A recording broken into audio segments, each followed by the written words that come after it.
اعوذ باللہ من الشیطان الرجیم بسم اللہ الرحمن الرحیم الحمدللہ رب العالمین الصلاۃ والسلام علی اشرف الانبیاء والمرسلین ابی القاسم محمد المصطفیٰ وعلی آلہ الطیبین الطاہرین المعصومین۔ آج آپ کی خدمت میں دنیا آزمائشوں کا امتحانی مرکز ہے اور دنیا کے حوالے سے یہ زندگی کی ایک آزمائش گاہ ہے۔ امتحانی شیڈول اس کا کیا ہے، امتحانی نصاب کیا ہے اور دیگر اس کے نتائج اور دیگر مراحل آپ کی خدمت میں عرض کروں گا۔ دنیا کس طرح امتحان گاہ ہے، آئیے ہم قرآن کی مدد لیتے ہیں، قرآن کی تعلیمات سے اس حقیقت کا ادراک کر سکتے ہیں۔ اور انشاءاللہ آپ کی خدمت میں سب سے پہلے کہ زندگی ایک آزمائش گاہ ہے۔ الذی خلق الموت والحیات لیبلوکم ایکم احسن عملا، سورۃ ملک کی آیت میں، پہلی آیات میں ارشاد ہوتا ہے کہ ہم نے اس زندگی کو بھی پیدا کیا ہے اور موت کو بھی پیدا کیا ہے۔ موت اور زندگی کو پیدا کیا، کیوں پیدا کیا؟ تاکہ تمہاری آزمائش کریں۔ آزمائش کہ تم میں سے، آزمائش کرنی کس چیز کی ہے کہ تم میں سے بہتر عمل جو ہے وہ کون کرتا ہے، عمل کے اعتبار سے تم میں سے بہتر کون ہے۔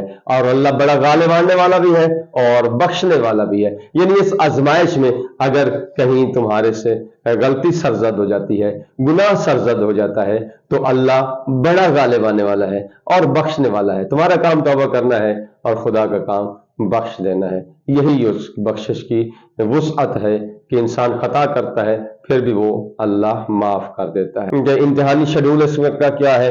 سورۃ توبہ میں خداوند متعال ارشاد فرماتا ہے کیا یہ لوگ نہیں دیکھتے کہ انہیں ہر سال ایک یا دو مرتبہ آزمائش میں جو ہے وہ ڈالا جاتا ہے، پھر نہ تو وہ توبہ کرتے ہیں اور نہ ہی عبرت حاصل کرتے ہیں۔ یعنی انسان آزمائش میں ڈالا جاتا ہے، سال میں ایک مرتبہ، دو مرتبہ، زیادہ مرتبہ بعض اوقات ہو جاتا ہے، لیکن خدا آزمائش میں ڈالتا ہے۔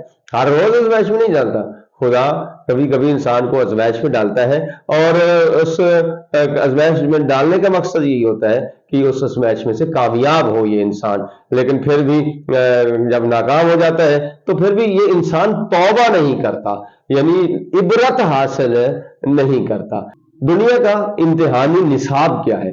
اس میں خداوند متعال نے امتحانی نصاب میں جو باتیں ذکر کی وہ یہی کہ وَلَنَبْلُوَنَّكُمْ بِشَيْءٍ مِّنَ الْخَوْفِ وَالْجُوعِ وَنَقْصٍ مِّنَ الْأَمْوَالِ وَالْأَنفُسِ وَالثَّمَرَاتِ وَبَشِّرِ الصَّابِرِينَ۔ ہم تمہیں کچھ خوف سے آزمائیں گے، کچھ جان کے ذریعے آزمائیں گے، کچھ مال کے ذریعے آزمائیں گے اور کچھ ثمرات کے ذریعے ضرور آزمائیں گے۔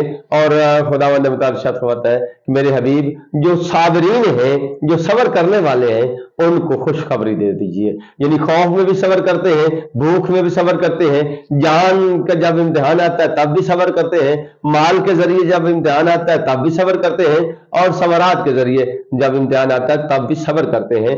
صبر کرنے والوں کے لیے خوشخبری ہے۔ خداوند متعال فرماتا ہے کہ صبر کرنے والوں کو خوشخبری دے دیجئے۔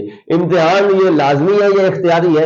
دنیاوی لحاظ سے اگر دیکھا جائے تو دنیا میں بھی کچھ مضمون جو ہے وہ لازمی ہوتے ہیں، کچھ اختیاری ہوتے ہیں، لیکن کیا یہ دنیا کا امتحان یہ لازمی ہے یا اختیاری ہے؟ اس حوالے سے سورۃ محمد صلی اللہ علیہ وآلہ وسلم کی آیت آپ کی خدمت میں اس کا ترجمہ عرض کروں۔ خدا فرماتا ہے کہ اور ہم تمہیں ضرور آزمائش میں ڈالیں گے، یہاں تک کہ ہم تم میں سے جہاد کرنے والوں اور صبر کرنے والوں کی شناخت کر لیں، یعنی جہاد کرنے والوں کو بھی شناخت کر لیں اور صبر کرنے والوں کی بھی شناخت کر لیں، اور تمہارے حالات کو جو ہے وہ جانچ لیں، تمہارے حالات کو پرکھ لیں کہ تم واقعی خدا کے ساتھ مخلص ہو کہ نہیں ہو، خدا کے اطاعت فرمانبردار بندے ہو کہ نہیں ہو۔ یعنی خدا نے ہر صورت میں ہمیں آزمائش میں ڈالنا ہے۔ یہ امتحانی نصاب کے بعد امتحانی نصاب خوف کے ذریعے ہے، بھوک ہے، جان، مال، ثمرات، اور امتحان لازمی امتحان ہے، یہ اختیاری نہیں ہے، یہ امتحان لازمی ہے۔ کیا تم یہ خیال کرتے ہو کہ جنت میں ایسے ہی داخل کر دیے جاؤ گے اور تمہیں آزمایا نہیں جائے گا؟ حالانکہ ابھی تو تمہیں اس قسم کے حالات پیش ہی نہیں آئے، اس قسم کی تکلیفیں نہیں پیش آئیں، اس قسم کی مصیبتیں پیش نہیں آئی ہیں، اور حتیٰ کہ اس حد تک جو پہلے لوگ تھے اس حد تک جھنجھوڑے گئے کہ وقت کا رسول اور اس کے مومن ساتھی جو ہے وہ پکار اٹھے کہ آخر اللہ کی نصرت کب آئے گی. یعنی یہ امتحان لازمی ہے یہ دنیا کا. خدا نے ہمیں آزمانا ہی آزمانا ہے اور ہم اپنی کوشش کریں کہ اس آزمائش پر پورا اترے. اگر کہیں غلطی ہو جاتی ہے، پورا نہیں اترتے، اس آزمائش میں فیل ہوتے ہیں، تو بارگاہ خدا میں توبہ کا دروازہ کھلا ہے. وہ لازمی جو ہے وہ توبہ انسان کو کرنی چاہیے. اس امتحان میں مددگار کون ہے؟ خداوند متعال ارشاد فرماتا ہے اور ہم نے آپ سے قبل صرف مردان حق رسول بنا کر بھیجے ہیں جن پر ہم وحی بھیجا کرتے ہیں. اگر تم لوگ نہیں جانتے ہو تو اہل ذکر سے پوچھ لو. یعنی پوچھنا ہر صورت ہے.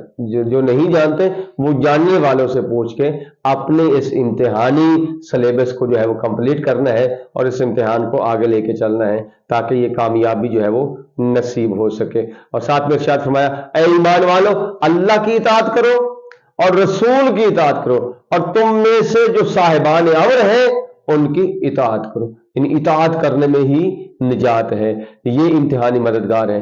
اللہ بھی مددگار ہے، رسول بھی مددگار ہے اور جو صاحبان امر ہیں وہ بھی مددگار ہیں امتحانی میں. دنیا کے امتحان کو اس آزمائش میں، یہ دنیا جو ایک امتحانی مرکز گاہ ہے، اس کو کامیاب کرانے میں یہ مددگار ثابت ہوں گے. تو ہمیں چاہیے کہ ان کی طرف رجوع کریں.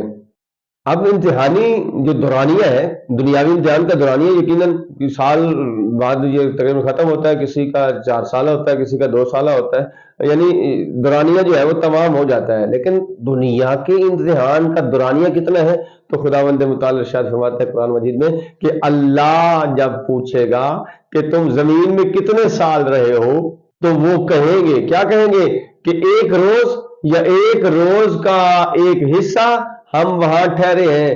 بس شمار کرنے والوں سے پوچھ لیجئے. فرمایا تم وہاں تھوڑا ہی عرصہ ٹھہرے ہو، کاش کہ تم اس وقت جانتے. یعنی آج اگر ہم جانیں، کل ہم کہیں گے یار ہم تو بہت ہی تھوڑا عرصہ رہے ہیں دنیا میں، اور ابھی بھی ہم اگر اپنی پچھلی زندگی پہ نظر ڈالیں تو ایسے لگتا ہے کہ کل کی تو بات تھی.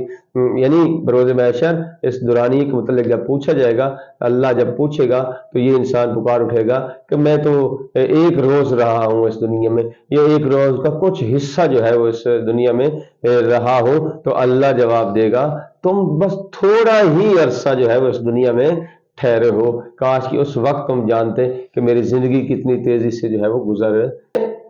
اس میں کامیاب کون لوگ ہوں گے؟ کامیاب کون؟ جیسے کہ پہلے بتا چکا کہ کامیاب لوگ وہ ہیں جو جہاد کرنے والے ہیں، صابرین ہیں، وہ کامیاب ہیں. اور اسی طرح فرمایا یہ وہ لوگ ہیں کہ جن پر ان کے رب کی طرف سے درود ہے اور رحمت بھی ہے، اور یہی لوگ ہدایت یافتہ بھی ہیں. پھر پرچہ کون وصول کرے گا؟ اور فرمایا کہ انہیں وہ وقت یاد دلائے جس وقت اعمال کو وصول کرنے والے 2 فرشتے اس کی دائیں اور بائیں طرف سے بیٹھے وصول کرتے رہتے ہیں. پرچہ چیک کون کرے گا؟ پرچہ انسان خود چیک کرے گا. پڑھ اپنا نامہ اعمال آج اپنے حساب کے لیے تو خود ہی کافی ہے. پرچہ کی مارکنگ کے حوالے سے کیا رولز ہیں؟ تو یہاں تو دنیا میں تو ایسا ہی ہے کہ اگر لکھائی بھی تھوڑی سی ڈسٹرب ہوتی ہے تو نمبر کاٹ لیتے ہیں، لیکن اللہ کی اس چیکنگ میں کیا ہوگا؟ خدا فرماتا ہے جو اللہ کے پاس ایک نیکی لے آئے گا اللہ اسے 10 گنا اجر دے گا، اور جو برائی لے کر آئے گا تو خدا صرف اس برائی جتنا بدلہ اسے دے گا. اور اللہ کسی پر ظلم نہیں کرتا. ساتھ میں یقیناً اللہ کسی پر ذرہ برابر بھی ظلم نہیں کرتا، اور اگر کسی کی ایک نیکی ہو تو اللہ اسے دگنا کر دیتا ہے اور اپنے ہاتھ سے اجر عظیم عطا فرماتا ہے. نتیجے کا دن ہے، اور اس دن نتیجے کا دن کیا ہوگا؟ خداوند متعال ارشاد فرماتا ہے وہ ایک مقررہ دن ہے جب مقررہ وقت پر سب جمع کیے جائیں گے. جس روز اللہ اجتماع کے دن تمہیں اکٹھا کرے گا تو وہ فائدے اور خسارے کا دن ہوگا، اور اس دن ہر شخص اپنے نیک اعمال حاضر پائے گا اور اسی طرح ہر شخص اپنے برے اعمال بھی حاضر پائے گا. اس روز انسان یہ تمنا کرے گا، کیا کرے گا؟ کہ کاش میں اپنے ان اعمال سے بہت کوسوں دور ہوتا. جو فیل ہوں گے ان کی کیا صورتحال ہوگی؟ قرآن اس کو کیسے نقل کرتا ہے؟ قرآن فرماتا ہے کہ جو فیل ہو جائیں گے اور نامہ اعمال سامنے ان کے رکھ دیا جائے گا، اس وقت آپ دیکھیں گے کہ مجرمین اس کے مندرجات کو، اس لکھی ہوئی چیزوں کو دیکھ کر ڈر رہے ہوں گے اور یہ کہہ رہے ہوں گے ہائے ہماری رسوائی، یہ کیسا نامہ اعمال ہے، اس نے کسی چھوٹی اور بڑی بات کو نہیں چھوڑا بلکہ سب کو درج کر لیا ہے، جو کچھ انہوں نے کیا تھا ان سب کو حاضر پائیں گے، اور آپ کا رب تو کسی پر ظلم نہیں کرتا۔ اور اسی طرح پاس ہونے والوں کے تاثرات کیا ہوں گے؟ پاس ہونے والے اظہار مسرت کریں گے، کیسے؟ بس جن کا نامہ اعمال ان کے داہنے ہاتھ میں دیا جائے گا تو کیا؟ تو وہ دوسروں سے کہے گا کہ لو ہم میرا نامہ اعمال پڑھ لو، یعنی وہ دکھاتا پھرے گا دیکھو میرا نامہ اعمال پڑھ لو، جس کا نام نامہ اعمال داہنے ہاتھ میں دیا جائے۔